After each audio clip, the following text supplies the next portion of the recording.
Good to go. So this is Lisa Silva, Hillsborough Mpo staff. Thank you for joining us for our second virtual Livable Roadways committee meeting. We'll go over a few of the distinctions from GoToWebinar versus GoToMeeting.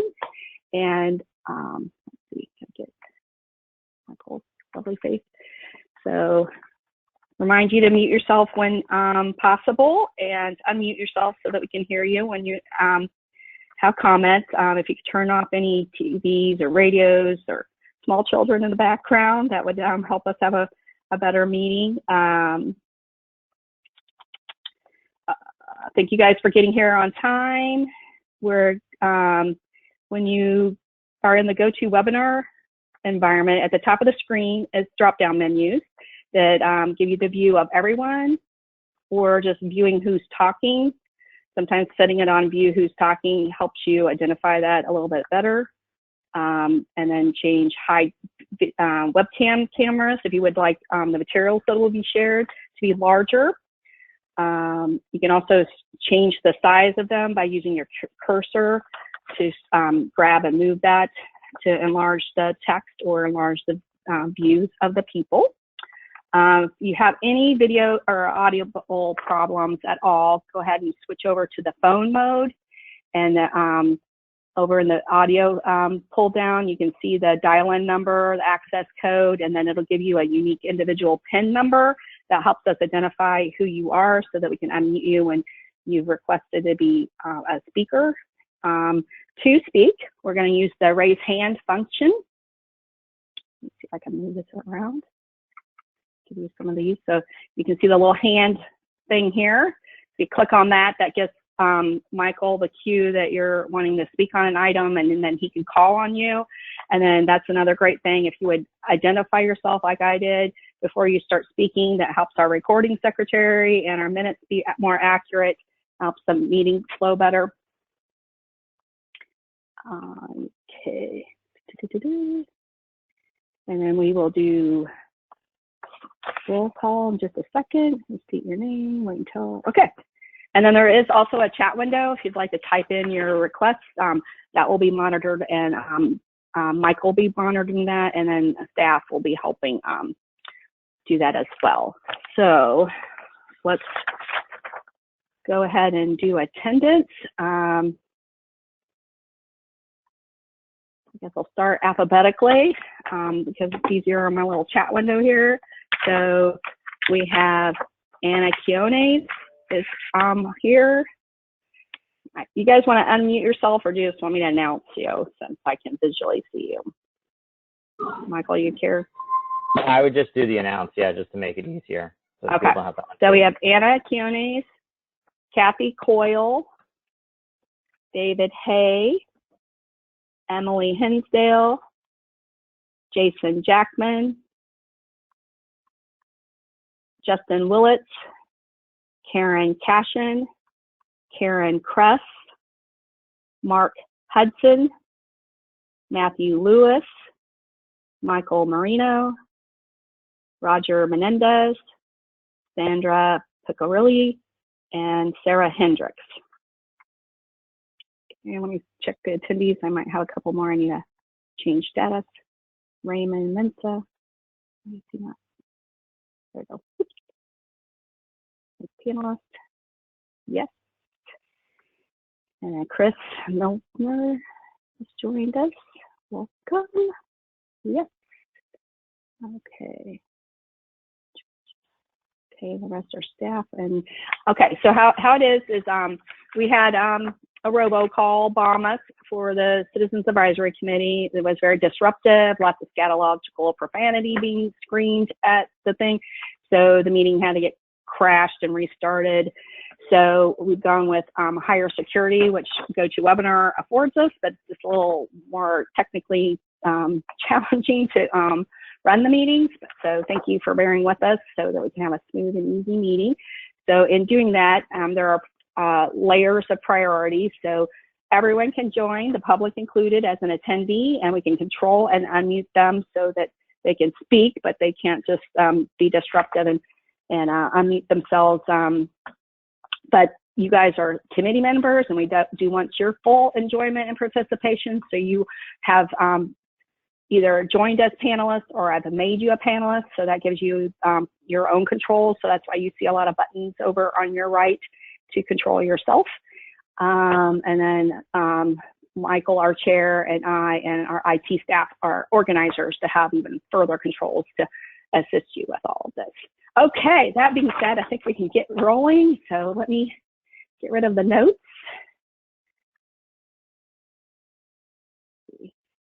Because behind here, I have an American flag for us this time. So, all right, it's up to you, Michael. All right, thank you, everybody. Hopefully, wherever you are, you can at least see the pledge. So we'll you don't have to necessarily stand at attention, but if you want to put your hand over your heart, we can do that. Everyone ready? I pledge allegiance to the flag of the United States of America, and to the republic for which it stands, one nation, under God, indivisible, with liberty and justice for all. Justice for all. All right.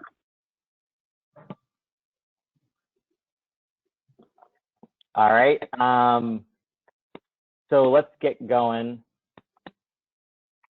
And just before we begin, Lisa, I have a question. Obviously we have our approval of minutes and our 2 action items today, the Unified Planning Work Program and then the certification of the planning process.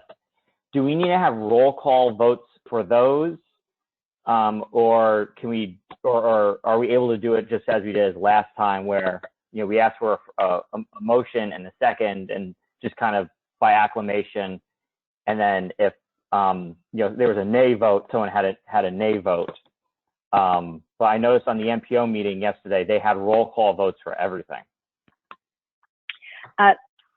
Yes. No, we'll go with the process we had last time. Technically, this is not, we're not physically meeting in person, but we are providing comments to be forwarded to the board. So mostly we're looking for any objections and recommendations on the items.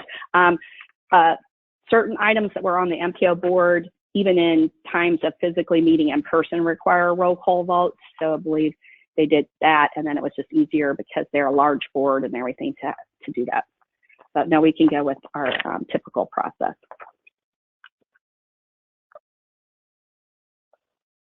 Okay. All right. Perfect.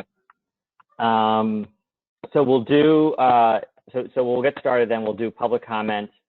I don't see any public comment in the chat box or any public comment requests in the chat box. Do we have anyone on the call who would like to provide any public comment?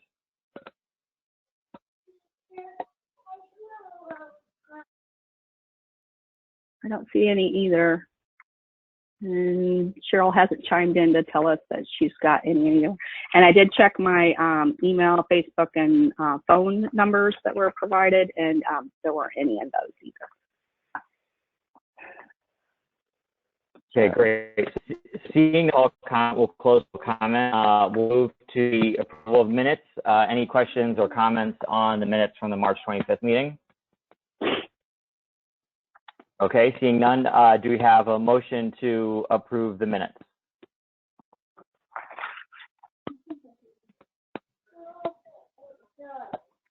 You can unmute if you want to make a motion to approve the minutes.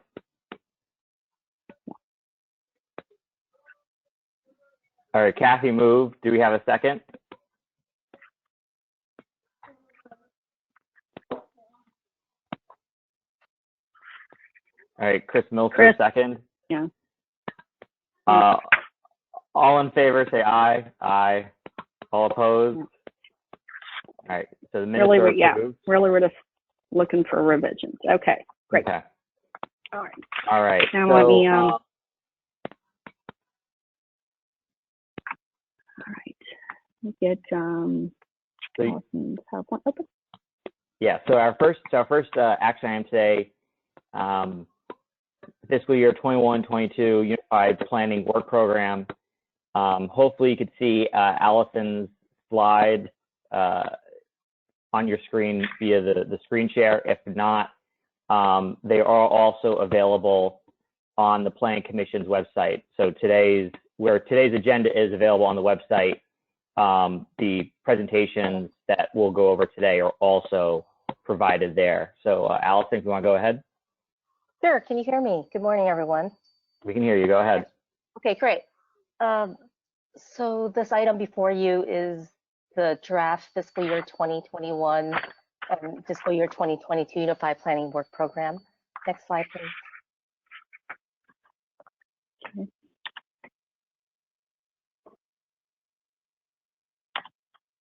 All right. Why is that? Okay, hold on. Let me. Okay, that's fine. So okay. There's a delay, so let me just catch up. All right, there we go. All right. Okay, great. So this is a 2-year document we do a major update every 2 years, and as I've told you in the past, it starts every July 1st, 2020, and for this particular document, it will end June 30th, 2022. So 2 fiscal years, and it will outline all our major planning tasks, allow us to comply with federal and state rules for our funding, and coordinates the funding for the MPO, HART, and DOT. And this is our new cover. I might have showed this to you last time, but it looks quite different from our previous adopted document. Next slide, please.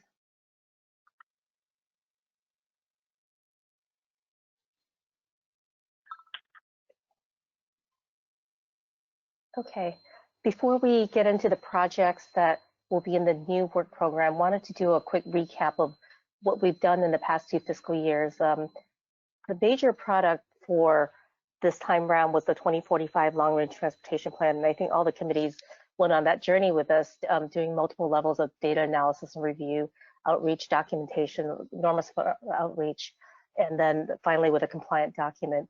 We also along the way had a white paper for benefits of green noise walls, which you saw, a countywide management study of Vision Zero implementation, community transportation coordinator. We always do a good amount of TD planning, as well as Green Trail and bike feasibility studies. There was a part 2 to the HART South Shore Transit study reevaluation, as well as continual update of the Health Atlas. There was the multimodal level service methodology review, as well as public participation plan and measures of effectiveness report. We continued our regional coordination, and there was the Resilient Tampa Bay Transportation Pilot Project, as well as the school transportation study, the State of the System report, Temple Terrace Low Speed Network study, the USF Campus Autonomous Vehicle Feasibility Study, and the Vision Zero Action Planning and Reporting. Next slide, please.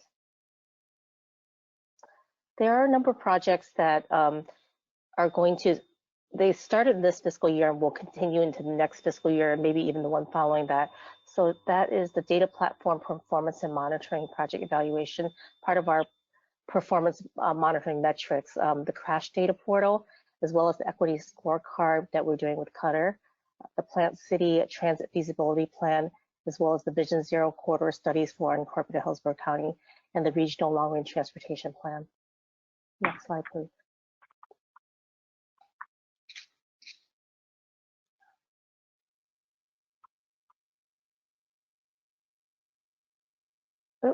One back. Some automation. There might be the transitions we have in there. Probably should get rid of those. Yeah. Yeah. Okay. Back one This more. No, the one before that. Okay. Okay. I won't. This one shows up blank. Sorry. It's got I think it's got an animation on it. That's why. So it's like 2 clicks. All right. Try one more time. You know what's okay? Just how about that? Okay, there it goes. Yep. All right. So I'll be quick on this one. You've seen this before, but basically these 6 tasks are the major tasks in the work program that are the MPO's funds we receive. This is all the work we do. So task 1 is the transportation planning management compliance activities. Task 2 is system corridor and planning. That's where you see all of your projects from ITS to resilience, complete streets, freight, TD, corridor studies.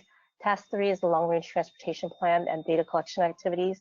Task 4 is the transportation improvement plan, which is the 5-year short-term plan. And task 5 is public participation. Task 6 is our local and regional coordination and planning activities. Okay, next slide, please.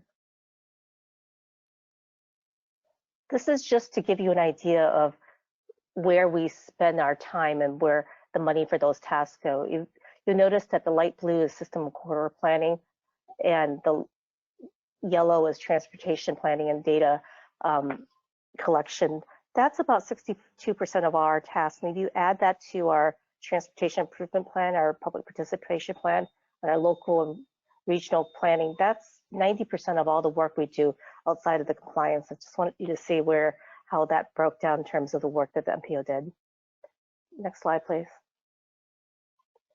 This is a snapshot of our budget for the next 2 years. The first 3 rows you see, PL stands for planning funds, STP is surface transportation funds. Those are Federal Highway Administration funds. FTA is Federal Transit Administration funds. And then CTD is the Florida Commission for Transportation Disadvantage. That represents all the funding that MPO receives for our projects and staff. 2.8 million for the first fiscal year approximately, and 2.3 million approximately for the next fiscal year. Fiscal year 1 includes some money that we're carrying forward from this year to finish projects like the ones I mentioned to you earlier. Next slide, please. So in February, March, you recall we went to all the committees and asked you to think about what projects you might be interested in and ask for motions for projects. This is the summary of what the committees made motions on. So BPAC asked for best practices for street sweeping and maintenance for bike lane infrastructure. This committee wanted to look at right-sized parking calculators, best practices in electric vehicle charging, continue audits and school safety studies, and the safety and park speed zone study. The CAC was asked for a study of uniform buffer bike lane standards countywide, and TAC asked to look at local projects for their vulnerability and resiliency, and to do that in coordination with other resiliency studies in the county and the other planning efforts going on. Next slide, please. The jurisdictions also submitted project requests. Hillsborough County reprised their request for a countywide truck route study and study of Lumsden Boulevard. City of Tampa requested comprehensive schools safety studies for 5 schools in Tampa, speed management program for before and after studies. They were also looking for Vision Zero corridor studies and roadway safety assessments, and green infrastructure research and best practices reports. They were interested in the Transportation Innovation Series, as well as looking at a study of advanced parking management systems. Temple Terrace is interested in the trail feasibility and alignment study from Temple Terrace to the USF, and an update to their multimodal mobility fee. Plant City also reprised a 2019 request for a Strawberry Festival special use transportation district and a canal connector trail feasibility study. HART had a number of studies, which is usually incorporated into our task 2. We have a special section for transit and transportation demand management.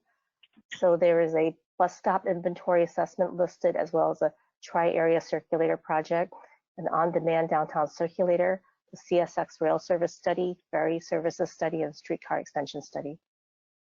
Next slide, please.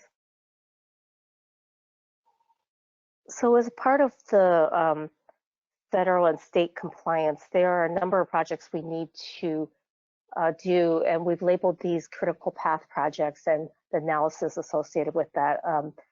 We've listed those projects here as basically projects we need to fund first. They total about $615,000, and from the top you see that they're data-related projects, the data platform, data analytics, smart cities, ITS master plan, the traffic counts for Hillsborough County and City of Tampa, as well as transportation disadvantage planning.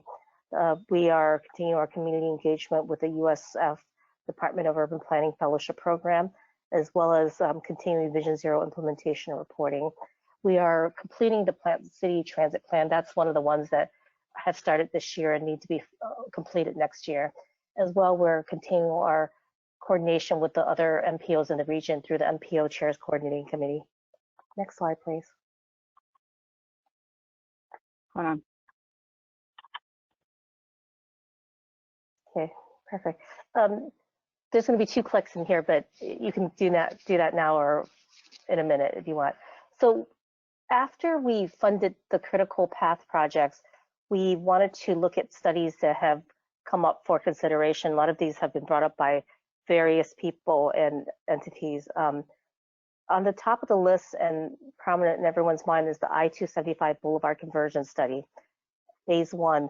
Now, when we went to the first few committees this month, we had a scope and direction from the Department of Transportation that it needed to be a larger study. We've since been able to discuss that with them further, and a phase 1 study is possible right now. So there's a phase 1 study listed there for a much lower price tag. It used to be closer to $1 million. Along with that, there's a community health impacts for the LRTP study, update of storm evacuation forecasts and shelter-in-place scenarios, as well as a look at supply chain mapping in terms of resilience, multimodal school safety reviews, trail feasibility studies, so USF to Temple Terrace, Upper Tampa Bay Trail, Town and Country, electric vehicle facilities needs assessment, Plant City Southeast Master Plan, and a Hart bus stop assessment. That the total costs we estimated for that is about $980,000. Lisa, if you could get one quick click there.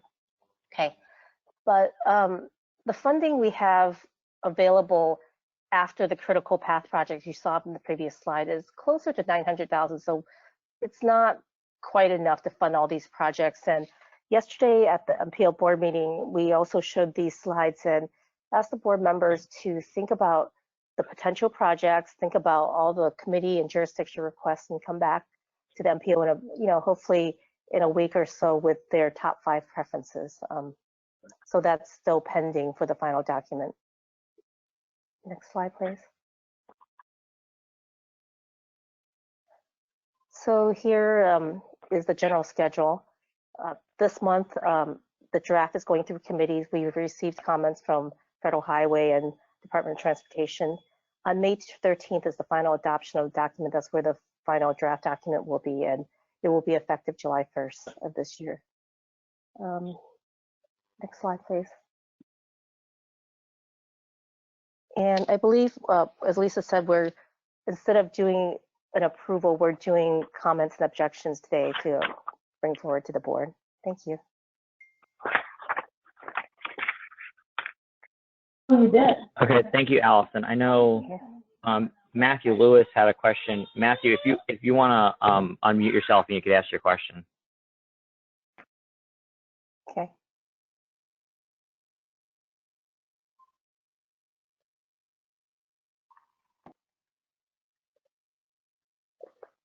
Hang on a second, Matthew. Go ahead, Matthew. I unmuted you. All right. Hey, I just had a comment about the truck route plan.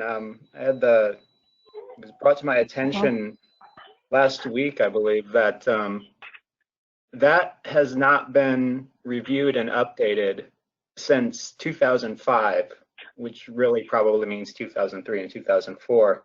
And in that time, we've had huge amounts of growth, particularly in the southern parts of Hillsborough County.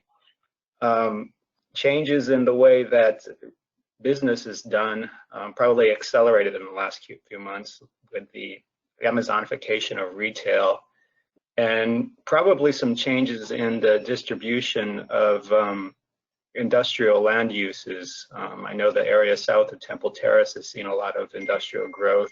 Hopefully we've seen some South County employment growth. So it would definitely be a good time to take a look at how that how truck shipping has changed since then. Okay, that's a great suggestion. That is why one of the reasons that study is listed. So I'm hoping the commissioners will make that one of their priorities as well.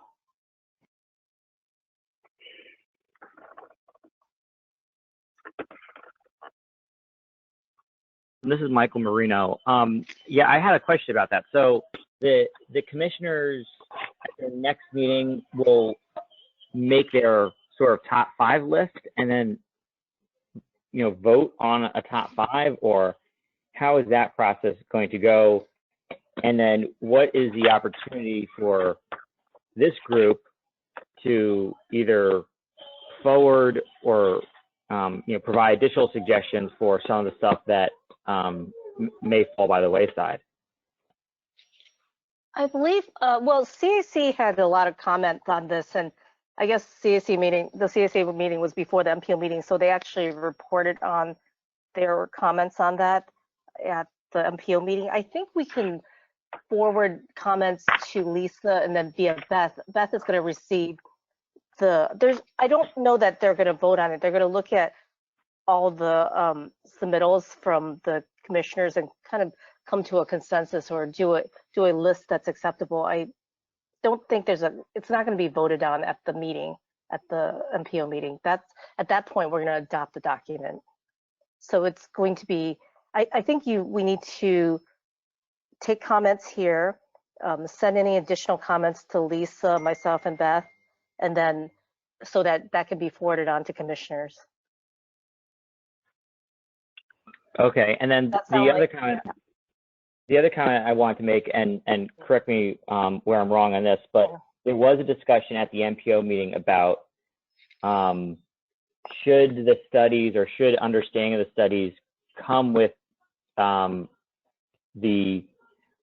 thought of what can be done with or without all for transportation being upheld. So, okay. Something like, freight movements where you're probably using a lot of state roads, larger, state and interstates and state highways. Maybe that's a little more viable in the future than, say, trail feasibility studies, which a lot of times is dependent upon local funding and very rarely on state funding unless it's on trails.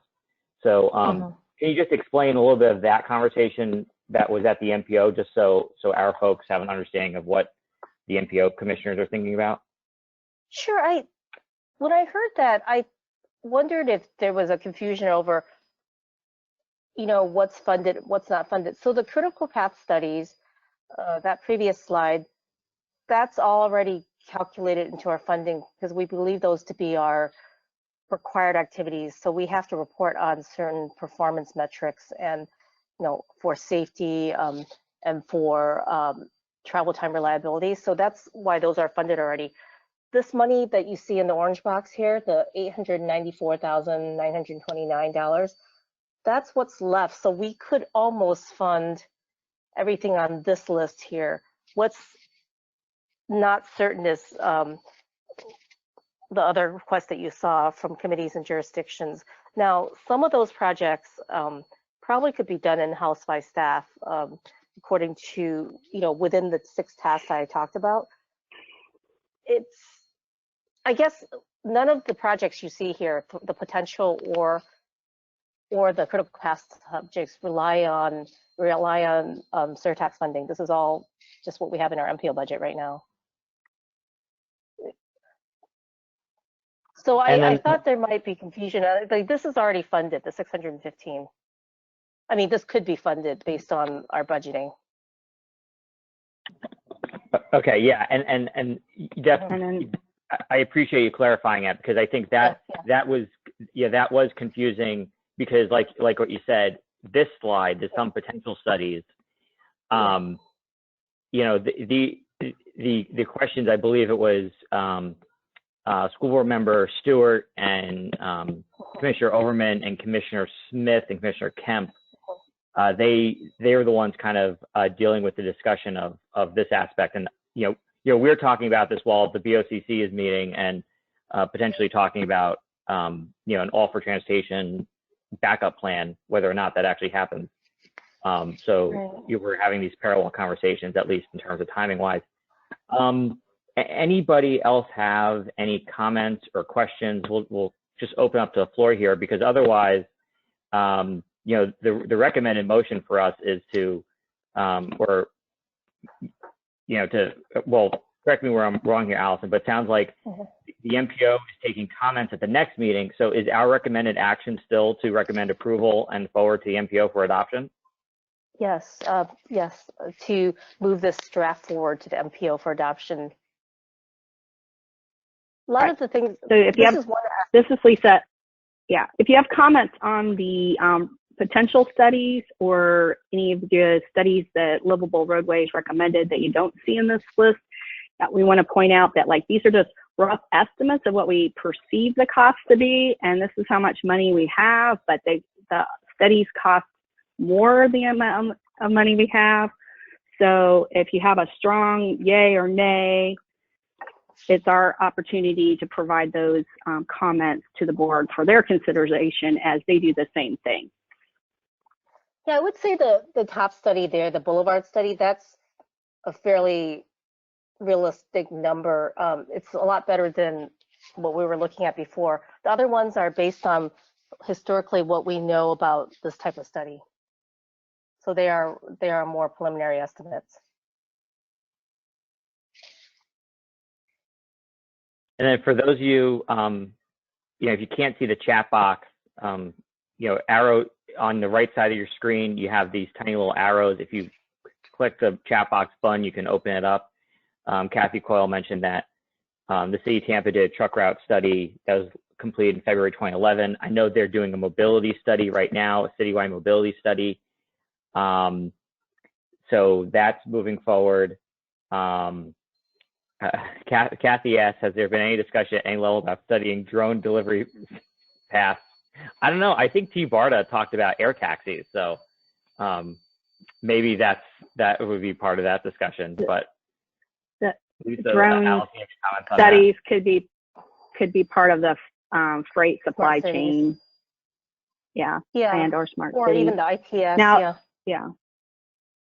And Michael Moreno, you had emailed me earlier this week about how to, have your say on your Bayshore Boulevard concerns. So that study didn't make it on this potential list. So if you wanted to have that be a recommendation and you had support from the committee, then that could be something that could be shared. Because the park safety zone is not listed. Yeah, well, but I think it might be something that could be squeezed into the Vision Zero things that are back a couple of slides. I thought we were writing a letter for that specifically, right? Was the committee also forwarding a letter? Know. Yeah, I remember discussion about that. That there might would be a different committee. Yeah. Okay. You guys don't have to have recommendations on the UPWP. This is just you had us bring it to you specifically twice in its draft form, so I just want to make sure you're clear what's in the proposal. And there's a lot to asks and only so much money. So if you have a strong opinion about the potential studies, now is your time to comment. Yeah, if we had the sales tax. Sorry, go ahead, Michael. Yeah, I'm sorry. Go ahead, Allison. You go ahead first. I was just going to mention that all the studies you saw, all the requests would be possible if the sales tax was in place. That wouldn't, all the lists we have would be possible. So, yeah. Well, let me just do this. I believe Emily Hinsdale had made the comment about the school, school zones and just continuing forward on that. Continue audits and school safety study. And you see here the multimodal school safety reviews, $120,000. Emily, if you're available, did you want to make any comments? I know this is something that's, I can unmute you, Emily, if you want to jump in. But did you have any comments, at least on that aspect?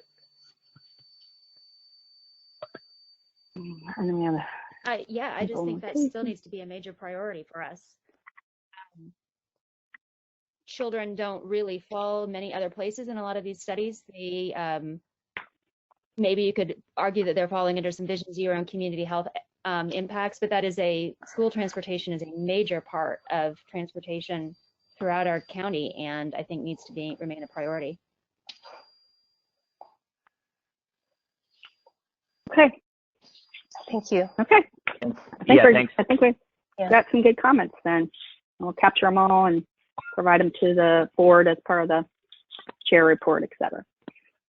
Yeah, and then Kathy, if you want me, Kathy, do you want to make your comment? Hold on, I can unmute you, Kathy, if you want to make your comment. You can unmute yourself, Kathy.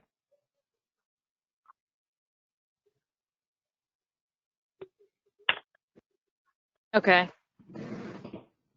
Hey, Really just Liz. related to the, really just related to the Bayshore Park study that you and Lisa were discussing. If you could elaborate on that, that's the one I recall too, that us really talking about.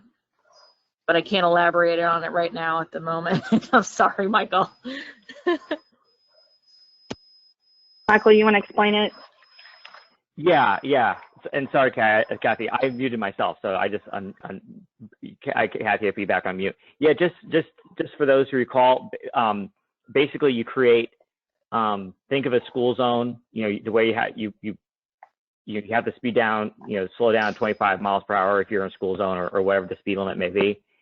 Have the same concept for parks, and in the context of Bayshore, and Alice had mentioned this actually at the MPO meeting. Bayshore being a linear park, essentially the entire length of Bayshore would have to have a slower speed limit, flashing beacons, things like that. But you could apply it countywide. And then the second part of it is that if you're going to have this for parks, you should also have it for, say, daycares, early learning, early childhood centers, but also senior centers. There are senior speed zones. There's one on Waters Avenue in Town and Country. There's one over by USF where there's an assisted living facility. I believe it's on Fletcher. So it's not too far out there in terms of an idea. We basically already do it. It's just a matter of now writing the policy to allow it for those other locations that I mentioned. And it'd be a cheap way to maybe at least start slowing cars down and calling attention to the fact that these are high pedestrian areas. And then, in the future, if you were to say, look at Bayshore Boulevard and say, okay, well, maybe this shouldn't be a 4-lane road anymore.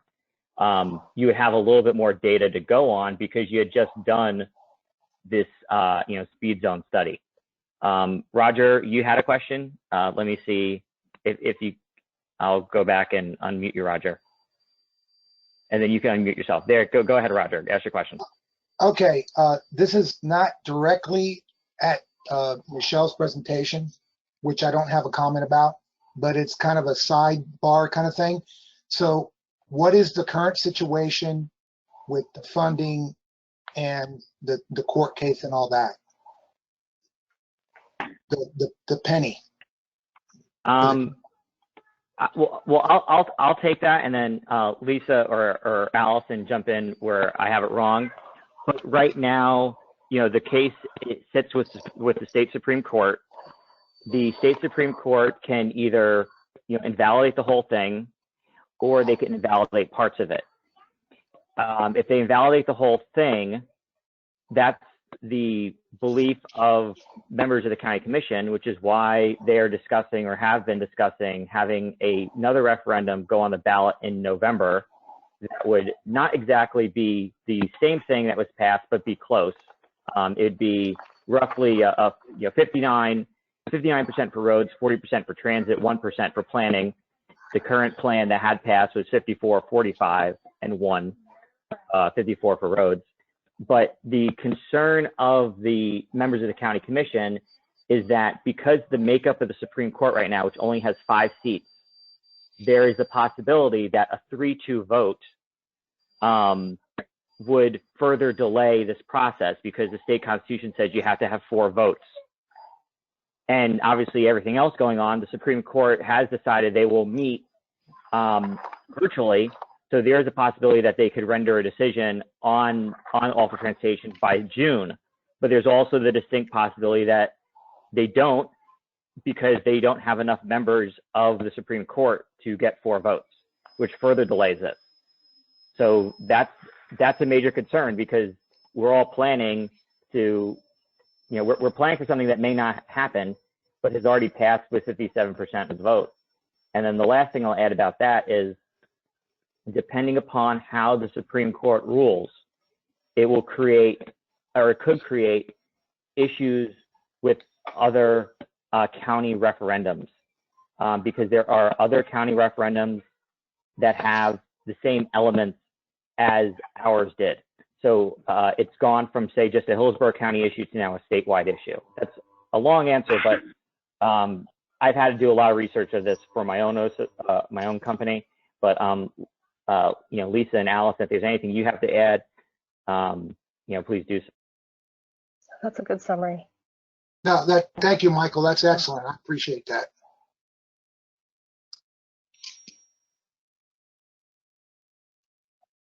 Then I know Karen, I think Karen signed off because, or she may be on mute because she's listened to the OCC meeting.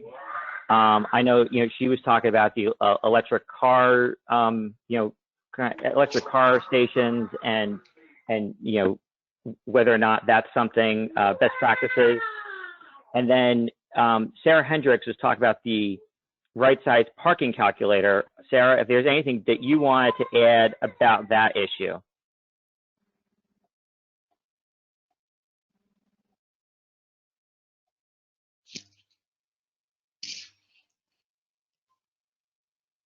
Okay, so Sarah has no additional comments. Okay. All right, so then, and Kathy made a comment about some of the parks. Just to kind of read it for those who maybe can't see it. She says, I agree with the park aspect in public institutions like libraries, schools, etc. But I have reservations about applying reduced speed university daycares, ALFs. I agree with studying, etc. I agree with studying all use types discussed. However, but any rules or programs that would come about would need to be context and location specific. And she's absolutely right, because that would, you know, that was part of, you know, my explanation that I gave to staff. And frankly, I trust staff that they would do the right thing. That's why, you know, they would write the policy and hopefully then bring it back to whoever. But then also the individual municipalities would choose how to do it themselves. So that was the reasoning behind it. I think we had mentioned at our last meeting, some of the school stuff with school zones comes down from the state level now. So we wanted, just the thought is to give another tool in the toolbox to slow speeds down in the local municipalities. So, all right. So I think, you know, we've had a decent amount of discussion on this. Does anybody else have any comments or questions? You know, please unmute yourself or also type it into the chat box.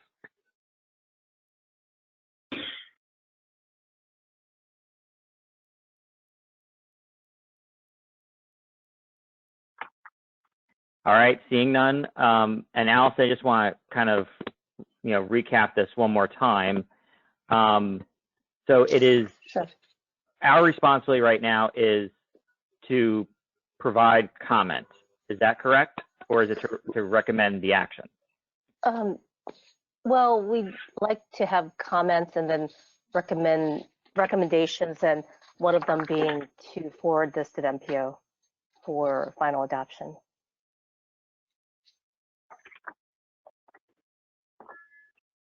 Okay, so then what's the pleasure of the committee? I know we've, you know, we've gone over some of the park stuff. I know we've talked about freight. So I guess if I can just, you know, make a suggestion for us to consider, you know, under that some potential studies, we talk about, you know, that's where the freight supply chain mapping is there. So, you know, I think, you know, maybe there's a motion to, you know, recommend approval, and then, you know, our specific highlights being, you know, freight, that freight, you know, freight and supply chain movement be considered as one of the options by the MPO, that being one of them.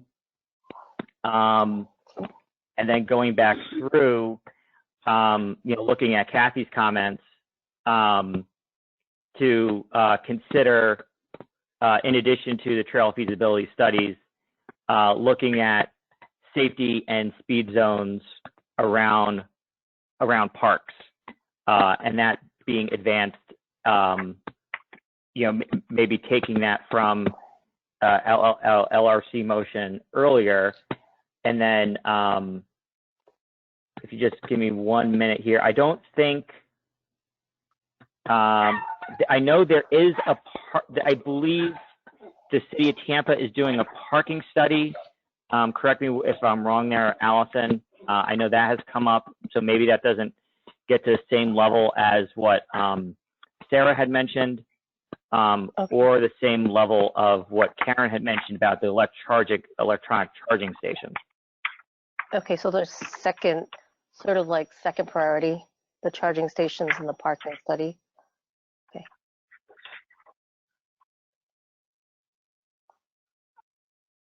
Okay. All right, sorry, say that one more time again. So what I have is that a priority would be the freight supply chain movement and mapping, as well as the trail feasibility, and then the safety speed zone. And then kind of a second level priority would be the parking study and electric charging, but below the two I mentioned. Correct. I mean, Okay. my own thought was, you know, my thought is that among the potential studies, you know, because freight and school, because school, those are very similar to what we've talked about.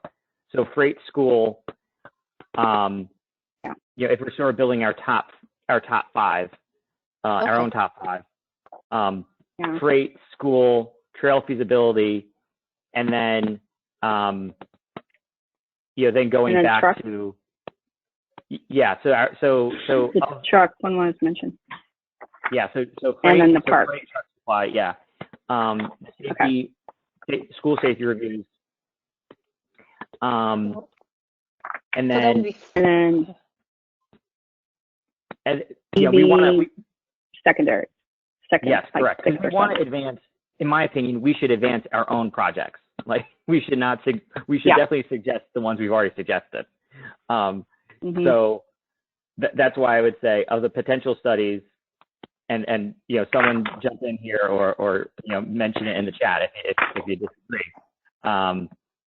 So I have 4 top ones: freight, school, trail, and then safety and park speed zones.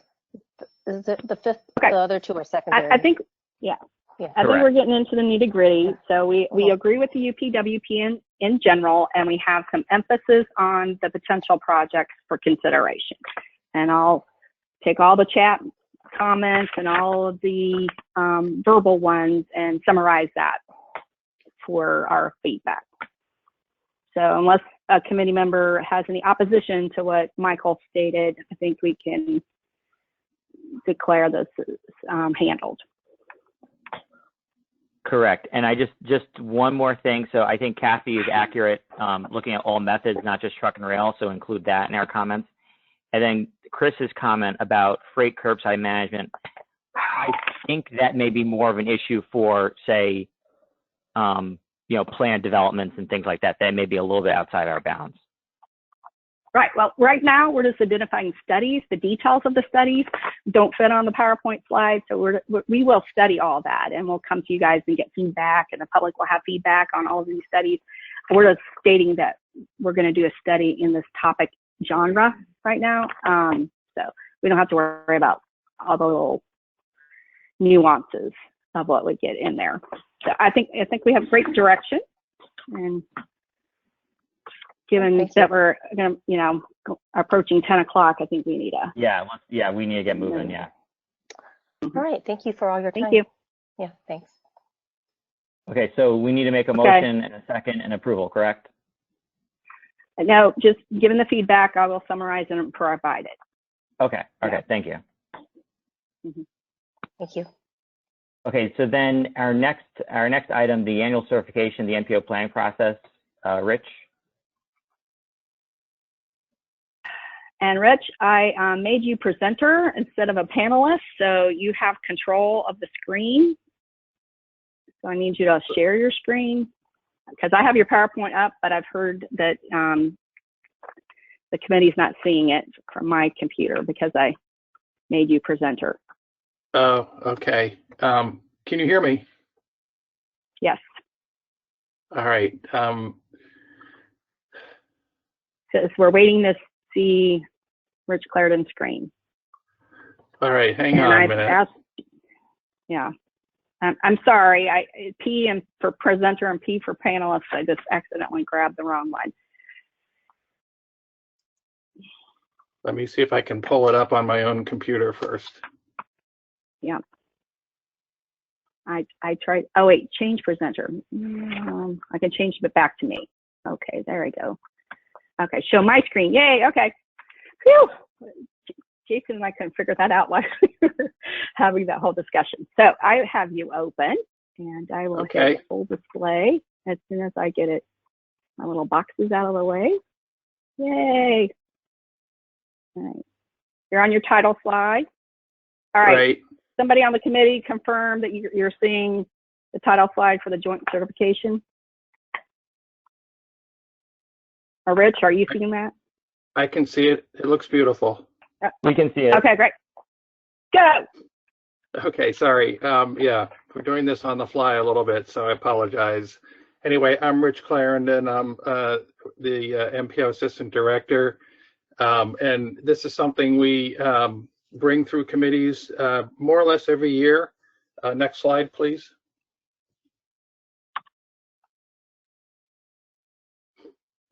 So the MPO has a lot of responsibilities assigned to it under federal and state law.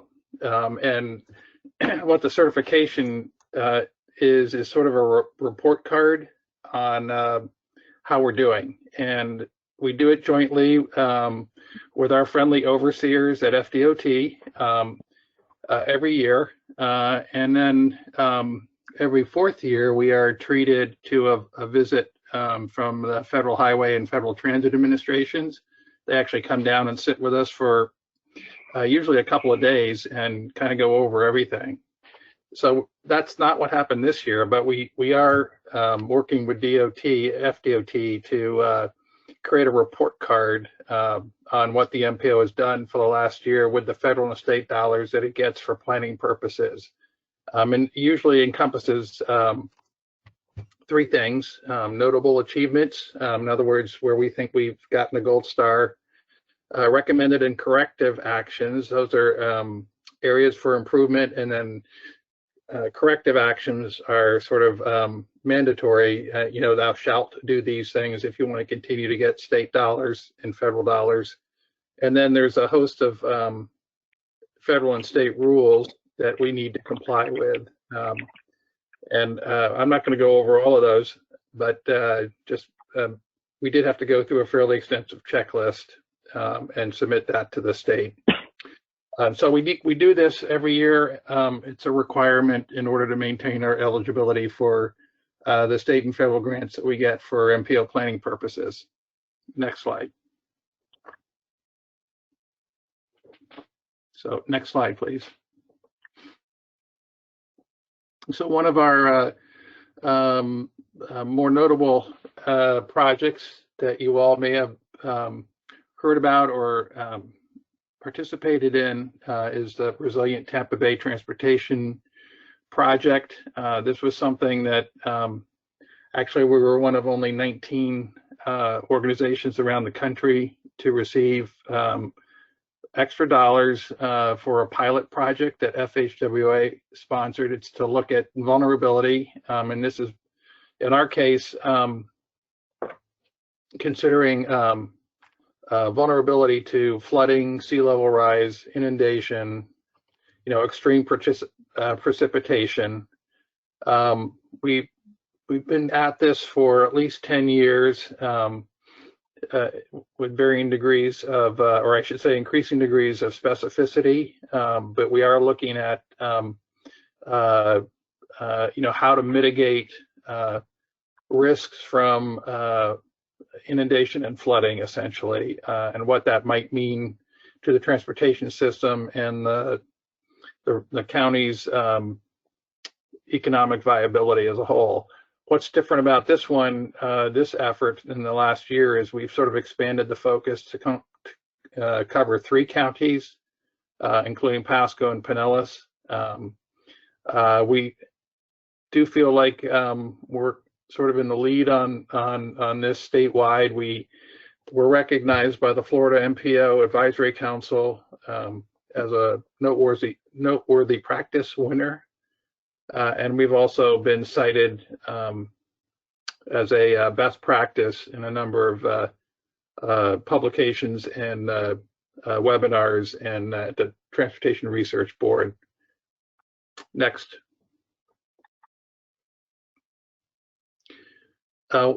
Something else that went on last year that I'm sure those of you who've been involved with the committee would recognize is the It's Time Hillsborough public survey, which was conducted last summer. The main point of this survey was to find out what the public thinks or wants to weigh in on what should be our priority projects to include in the 2045 long-range plan. You probably know we promoted this heavily through community, civic, and business groups. We took it through this committee as well as all of our other committees. We had a lot of input, or I should say promotion through social media. We did some targeted advertising, which we found to be very effective. And in particular, we've focused on hard to reach groups. Sometimes we call these communities of concern. These are neighborhoods and areas that might be low income or concentrations of minorities or other people who, for one reason or another, don't have time or find it difficult to take part in transportation planning, public engagement. So we focused a lot on that, even to the point of putting some of our own staff on HART buses with tablets and polling riders as they took their trips. In the end, we had more than 5,200 people participate in the survey, and this was like a 2-month process. If you go back just for a second, Lisa. Compared to 5 years ago when we did something similar, we did see an increase in participation from both African Americans and Hispanics by fairly substantial margins. So we feel like this was a noteworthy achievement in terms of getting input from folks that we don't normally hear from. Okay, now you can go forward.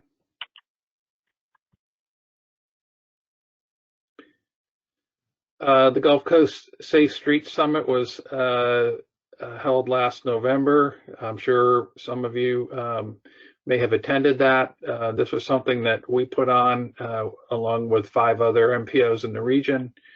It was piggybacked on the National Safe Routes to Schools Conference, and we were pleased that we had over 425 active transportation and public health advocates attend the summit, and it's part of a regional effort now that seems to have some legs and will continue on. I think this coming year, the next summit is going to be sponsored by the Sarasota Manatee MPO.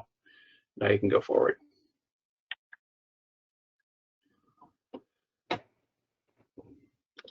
Hang on just a sec.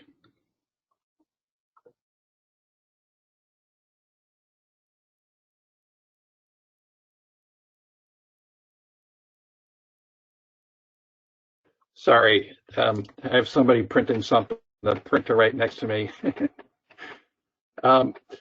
Okay, so the next notable, noteworthy achievement is the Vision Zero initiative, which is now on its 3rd or 4th year, but we did get some recognition from FHWA's Florida division, both for the Vision Zero as well as our target setting in terms of performance metrics. So we have been cited as a best practice by FHWA. Let's go forward.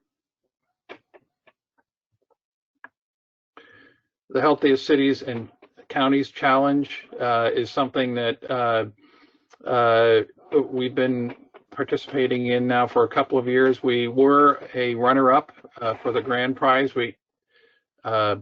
The runner-up prize was significant in itself. It's a $50,000 grant from the Aetna Foundation, National Association of Counties, and the American Public Health Association. We were recognized for the Garden Steps initiative, which is essentially to expand access to fresh food, healthy foods in areas that are known food deserts in Tampa and Hillsborough County, using a combination of education, agriculture, and better walking and biking connections. And I will say that this is something that we've worked on, but it's not something that necessarily originated with us. It really was a grassroots endeavor, something that we helped facilitate, and is going on, continuing on. I think there's going to be some sort of event in May regarding grow gardens. So you may get an announcement for that in the upcoming weeks. Next slide.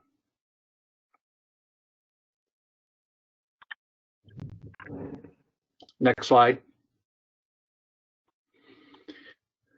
So in terms of recommendations, recommended actions that come from FDOT, one is that they're recommending that we remain in the low category for what's they term risk assessment. It's really financial risk assessment. What does this actually mean? It means basically we're complying with grant requirements, and our grants invoices meet requirements in terms of all the supporting documentations, and we're spending money on what we said we're going to spend it on, and it's duly documented. Their other comment was that they value our drive to be innovative and lead the conversation on safety for all modes. Next slide, please. There were no corrective actions, I'm glad to say. Next. So I know we're not formally voting in terms of motions and so forth, but our action from the committee is to recognize or acknowledge the finding that we are in compliance with the federal and state laws that govern the metropolitan planning process, and support recertification of the MPO, and authorize the chairman to sign a joint certification statement. If there's questions, I'll try to answer them. Thanks, Rich. Anybody have any questions? Okay, so we can make a motion to approve, correct? Oh, we're just looking to see if anybody has any recommendations or objections to the requested action on the screen. So if you have any objections to finding us compliant and supporting recertification to the MPO chair and the board. I just see great job in the chat room. So, and a request for a copy of the PowerPoint. So moved and written. Okay, I think we're good. Thank you very much, Rich. Okay, and you can take me off present mode. Yeah. All right. So boxes are in my way. And Eric Hill, I apologize. I should have had you go first, given we're not really doing actions. Sorry you had to endure all that. All right. Okay, it's up. So has everybody seen a green air quality update PowerPoint? We can see it. Okay, and Jeff, if you're, Jeff, yeah, I said Eric earlier. Unmute yourself. I have. Can you hear me? Yes, now we can hear you. Great. All right, so you're in control of the PowerPoint, correct? Correct. All right, very good. All right, well, thank you. I appreciate being here this morning. My name is Jeff Sims. I'm with the Environmental Protection Commission of Hillsborough County. Hopefully, most everyone in this group is familiar with us, but we are delegated from the Florida Department of Environmental Protection specifically to address concerns in Hillsborough County. So our jurisdiction lies within Hillsborough County. So as such, we sit on several of the MPO committees, and I've already given this presentation once, and we'll be giving it some additional times coming forward, just to try to keep the MPO committees aware of air quality and to remember the importance of air quality and the connection to transportation. So I'll start off by mentioning that we are in compliance with all the national health-based standards for the principal pollutions from transportation, and that's ozone, nitrogen dioxide, and fine particulate. We measure through a near road monitoring site, which is one of only 5 in the state, I believe, specifically to address concerns from transportation. Our biggest concern for the county is ozone, and I'll go into that in more detail later, but with the continued growth in population and the dry weather we experience currently in late spring and early fall, it's increasingly challenging to maintain compliance with the more stringent standard of 70 parts per billion for ozone. And again, I'll go into that going forward. Next slide, please. Just a brief little summary about ourselves. We have maintained a full functionality in this in the COVID crisis here. We are not in the office, but we are in responding to complaints and concerns in a modified basis. So we've been fortunate to stay up and running without too much of an incidences. As you can see, our air management division is concerned about anything related to items going to the atmosphere, so industrial sources like power plants and so forth, open burning, our asbestos program, dust concerns from land clearing. Even we have a noise program, but we also house our sustainability office. But our focus for today will be our air monitoring, as seen in the center, because we have stations throughout that measure air pollution. Next slide, please. So this is probably fairly obvious in the modern times, but why should we be controlling air pollution? Well, it's been well established through science and health studies that there's a connection between air quality and human health. Respiration is the obvious basic function for humans and all animals. So the quality of that air that's respirated is a direct relationship to human health. Again, that's probably fairly obvious. We deal with things from coughing to wheezing and asthma and inflammation of the lungs, and then even through cardiovascular, the strain on the heart, from low oxygenation of the cells, can lead to more significant and severe health issues. One other item I'd mention is another environmental effect that can be problematic from excessive ozone is the decrease in yield from vegetation. We have a fairly robust agricultural section as part of the county, out in the East County. It's just more of a mention, I guess, to say that you can have depressed growth, reduced photosynthesis, and an impairment in the vegetation if you have high factors of problems. Next slide, please. So nationally, you can see the EPA trends report shows there's been significant increases in the gross domestic product and the daily VMTs, along with generally steady growth in population and energy consumption. However, the long-term emissions on the right-hand side are trending downward, which is a success story. But one I'd like to point out, if you can see on the right, is you see the dotted line. There's a light green one that's toggling right at just below that dotted line, and that is ozone. Ozone is barely in compliance nationally, and that is consistent with what we see in Hillsborough County. And it's just the toughest one to deal with. So we'll discuss that more coming up. Now next slide, please. We'll look a little bit closer on a local basis. And we are in compliance with all of the 6 primary pollutants. The first 4 are the ones that are most associated with transportation, and ozone being the most specifically one. They are all harmful to human health at elevated levels. we're like I said, we're in compliance with all 6. 2 of them we were in non-attainment for a localized area for sulfur dioxide and lead, but those were related to some industrial sources, so it was localized around those areas. And we went through several years of targeting those through reductions and changes in operations, and we're pleased to report that they've been brought up into attainment within the last year to year and a half. So we are good across the board. Next slide, please.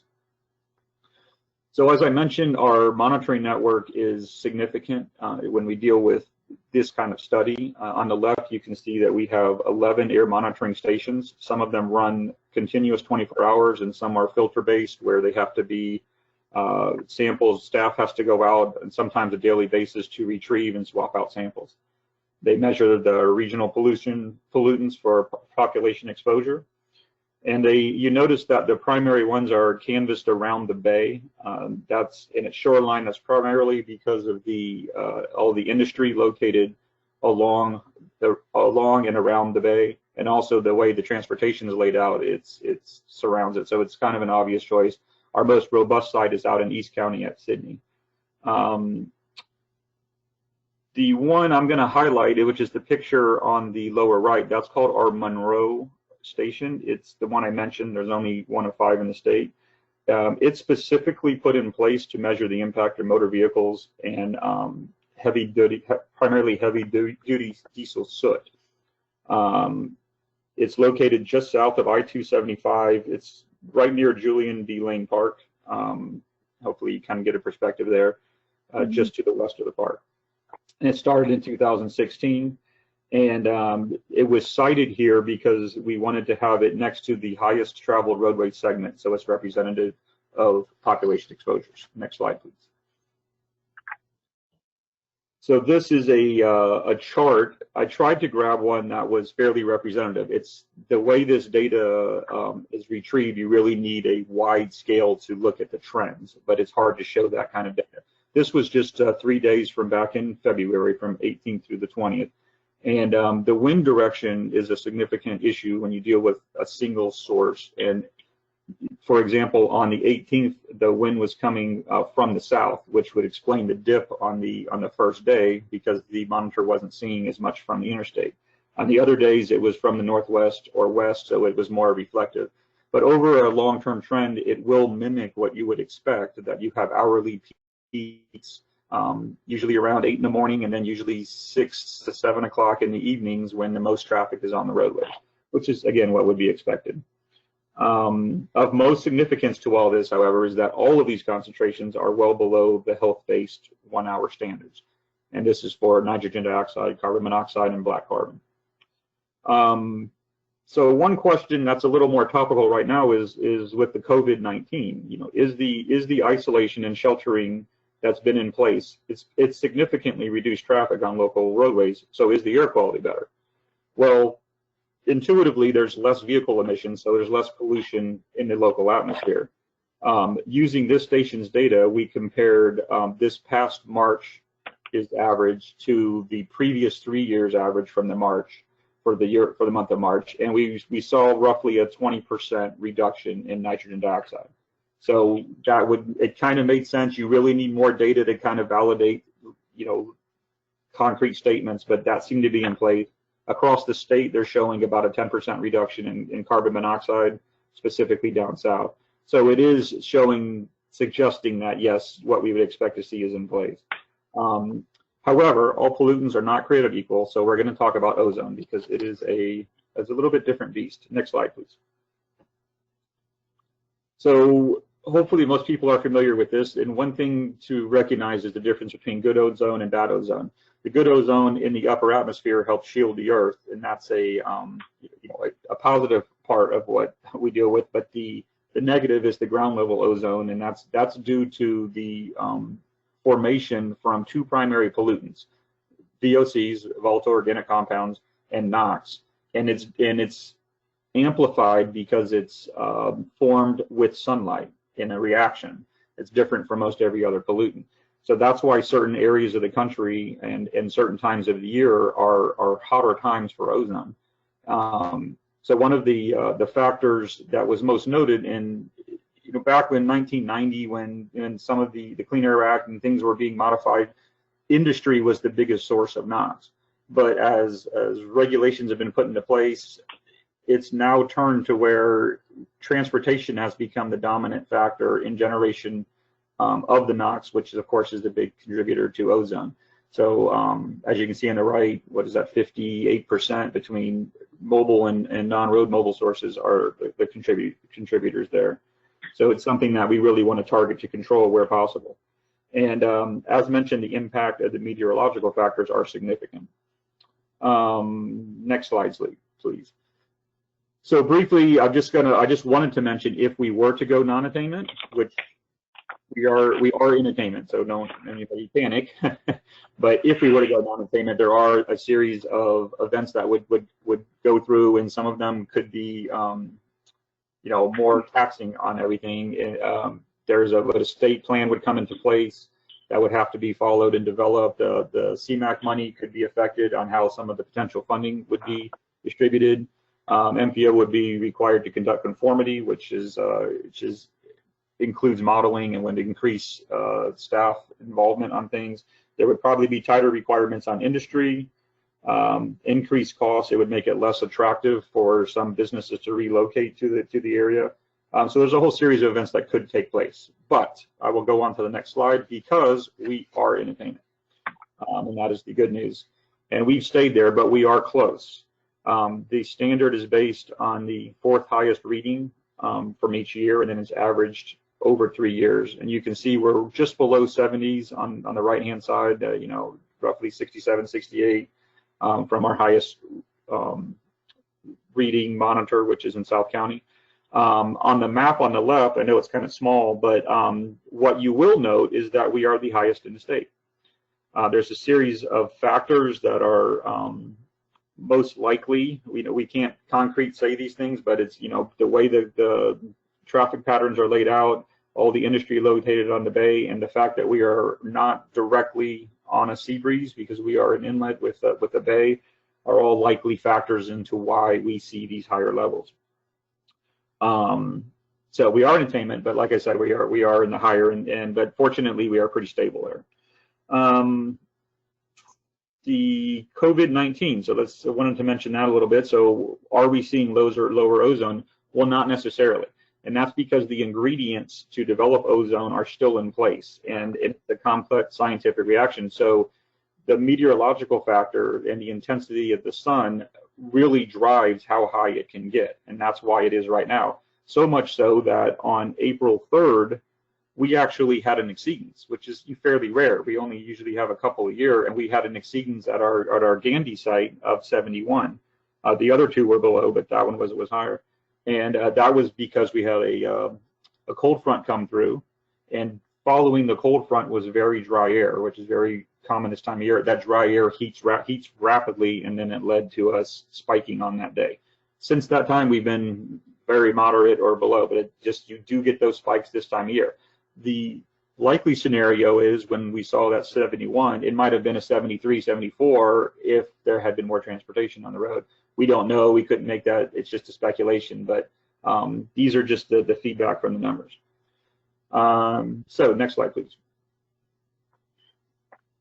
So just briefly, things that MPO should be considering, and really they are already in line with the mission of what MPO looks to do, and that's to reduce congestion, primarily number one, and it's in order to reduce the idling. That's the worst aspect on these heavily traveled roadways, is the ones that where they back up and you have all the cars idling in place. Promote alternative transportation, of course, public transit where possible, electric vehicle charging.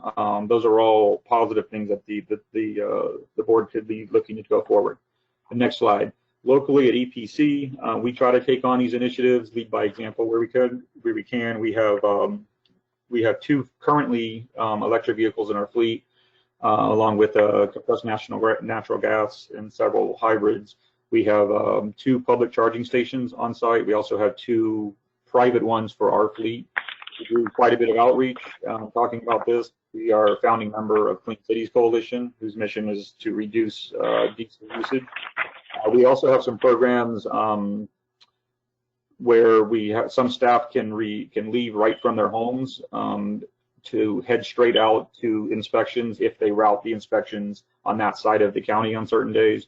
We have remote vehicle parking for some of our monitoring people where they park at fire stations that are far from our office and they swap out the cars on the way home. It's just to reduce so they can go straight to the station and cut down on the vehicle miles traveled. Next slide. Okay, so this is just a summary. As you can see, overall, our air quality is good. We have very few unhealthy days throughout the year. Typically, it's ozone that drives those couple days a year, and it's right around now. April and May are usually just the times that we hit those numbers. And then most of those are all proportional to meteorological events. And I'll give you another example of that. You may have seen that we issued an advisory 2 days ago, which caught me off guard because I hadn't been tracking it myself. The advisory was actually for particulate, for PM 2.5, and which surprised me again, and it's from international fires that are burning in Cuba and Central America. And if you look at the NASA trend site, you can see it swirling kind of around the Gulf, and it's actually pulling that fine particulate across the Gulf and affecting us, as to show how much deposition from the atmosphere can affect over long distances, especially for something like very fine particulate. It's been better since. There might be a couple more days that it trends that way, but then there should be no longer an issue, especially if we get some rain locally like we were expecting. But you just never know when something external can happen. This is a very dry time of year. Fortunately, forestry is, they put a hold on any local burning because it's so dry. So that would be something, if it was a more severe case, we would contact them and have them, restrict any land clearing through burning until it had passed. But those things can catch up to you. But like I said, overall, the air quality is good. We issue advisories, like I mentioned, if there are precautionary statements, if there's issues. And last slide, please. This came out last month that our air is good, and that trends across the state. Our local efforts have helped the state have the cleanest air on record. Those recent non-attainment areas that we had came into compliance along with some others in Nassau and Polk County. And so the entire state is now in compliance with the NAAQS, and that makes us the most populous state in the union that are in compliance with all the standards. So we need to keep promoting efforts leading to emissions reductions and continue to be conscious of the importance of air quality. And with that, I am done and open for any questions. Thank you, Jeff. That was really interesting, actually, considering the fact that, there aren't cars on the road. I saw a picture yesterday of the interstate in downtown Miami completely empty. So it's fascinating to think about this, hearing this presentation now in the context of everything. Do you have any questions or comments for Jeff?